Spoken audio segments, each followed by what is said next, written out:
আগে ছিলেন আওয়ামী লীগ আর বর্তমানে সেজেছেন বিএনপিপন্থী ব্যবসায়ী। দক্ষিণ খিলগাঁও পূবালী মার্কেট ব্যবসায়ী সমিতির ৩ পদধারী নেতা।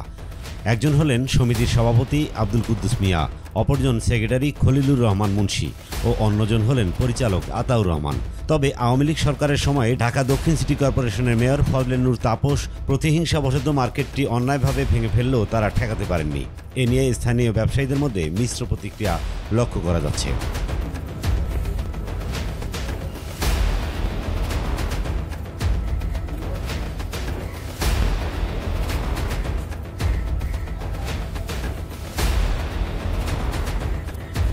অথচ আওয়ামী লীগের বিদায় হয়েছে, এরপরে মার্কেটের জায়গা বাইরে চলাচলের রাস্তা সরকারি খাস জায়গা দখল করে ভবন নির্মাণ করছেন তারা। শুধু খাস জায়গাই নয়, পাশে রেলের জায়গাও তারা ভরাট করে মার্কেট নির্মাণ করছেন।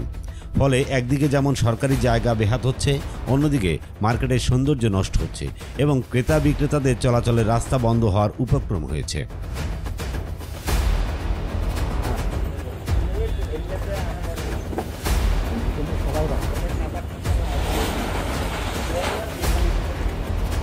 মার্কেটের একাধিক ব্যবসায়ী জানান, অভিযুক্ত ৩ ব্যক্তি সমিতির নাম ভাঙিয়ে অবৈধভাবে মার্কেট নির্মাণ করছেন। এখান থেকে মোটা অঙ্কের টাকা দুর্নীতি করার সুযোগ নিয়েছেন তারা মার্কেটের স্বার্থ না দেখে নিজেদের পকেট ভারী করছেন। নাম প্রকাশে অনিচ্ছুক একাধিক মার্কেটের ব্যবসায়ী জানান, আতাউর, খলিলুর এবং আব্দুল কুদ্দুস মিয়া মিলে এই অবৈধ মার্কেট নির্মাণ করছেন। তাদের না আছে জায়গার দলিল, না আছে রাজুকের অনুমতি, না আছে সমিতির অনুমতি, আর না আছে ফায়ার সার্ভিসের অনুমতি। সব কিছুই করছে গায়ের জোরে।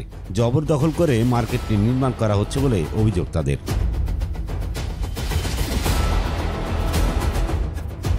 এ বিষয়ে ঢাকা দক্ষিণ সিটি কর্পোরেশনের উপপ্রধান রাজস্ব কর্মকর্তা মোহাম্মদ শাহজাহান আলী বলেন, খিলগাঁও মার্কেটের ভিতরে প্রাইভেট, উত্তরা, পূবালী এরকম 2-3টা মার্কেট আছে বেসরকারি। ওরা হলো সিটি কর্পোরেশনের বাইরে।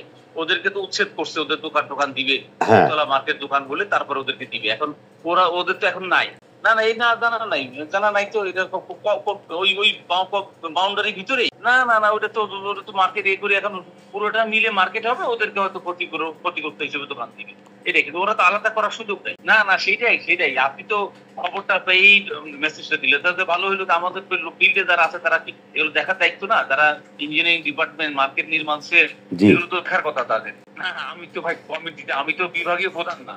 আমি কাছে আপনাকে তথ্য দিলাম, বিভাগীয় প্রধান হলো প্রধান রাজস্ব বা প্রধান জানি দিতে পারবে। আমি তো কবে দিতে পারবো, আমি আপনাকে তথ্য দিয়ে হেল্প করতে। এ বিষয়ে ঢাকা দক্ষিণ সিটি কর্পোরেশনের নির্বাহী প্রকৌশলী মার্কেট নির্মাণ গোলাম কিবরিয়া জানান, আমরা অলরেডি ওদের সাথে একটা মামলা আছে। ওরা মামলা করছে। আমার ঠিকাদার, আগের যে ঠিকাদার, উনি কাজ করতে পারতেছেন না। আচ্ছা, যার কারণে কাজ করতে না পারার কারণে এইখানে আমরা ঢুকতে পারতেছি না, মানে পরিবর্তিত পরিস্থিতির কারণে। এখন আমার ঠিকাদারকে নিয়োগ দেওয়া আছে, আমার ঠিকাদার কাজ করতে পারতেছে না। আমরা একটা থানায় জিডিও করছি। এই অবস্থার মধ্যে মামলাটা যেহেতু চলমান, ওনারা একটা মামলা করছে। ওই দোকানদাররা যেহেতু চলমান, এই মামলার জন্য আমরা কোর্টে শরণাপন্ন হয়েছি। আমি তো বুঝেন, আমরা সরকারি কর্মকর্তা, আমাদের তো কিছু বাইন্ডিংস আছে। আমরা তো মারামারি করতে পারবো না। আমরা আইনগত ব্যবস্থা নেওয়ার জন্য অলরেডি আমাদের আইন বিভাগে আমরা এটা মতামতের জন্য, মানে বিষয়টা নিষ্পত্তির জন্য আমরা পাঠাইছি। এটার জন্য যেহেতু ওনারা একটা মামলা করছে, এখন মামলাটার জন্যই আমরা আমাদের আইন বিভাগে পাঠানো হয়েছে। ওইটা মানে কি করণীয় এই বিষয়ে রেলওয়ের যেটা, এটা রেলওয়ে কর্তৃপক্ষ বিষয়, তো ওইটা তো আর আমাদের এখতিয়ারে। আমার সিটি কর্পোরেশনের যে এখতিয়ারে যেটুকুর মধ্যে কিছুটা খালি আছে, আর বাকিটা হচ্ছে যেটা করতেছে ওইটা হচ্ছে মামলা করে ওরা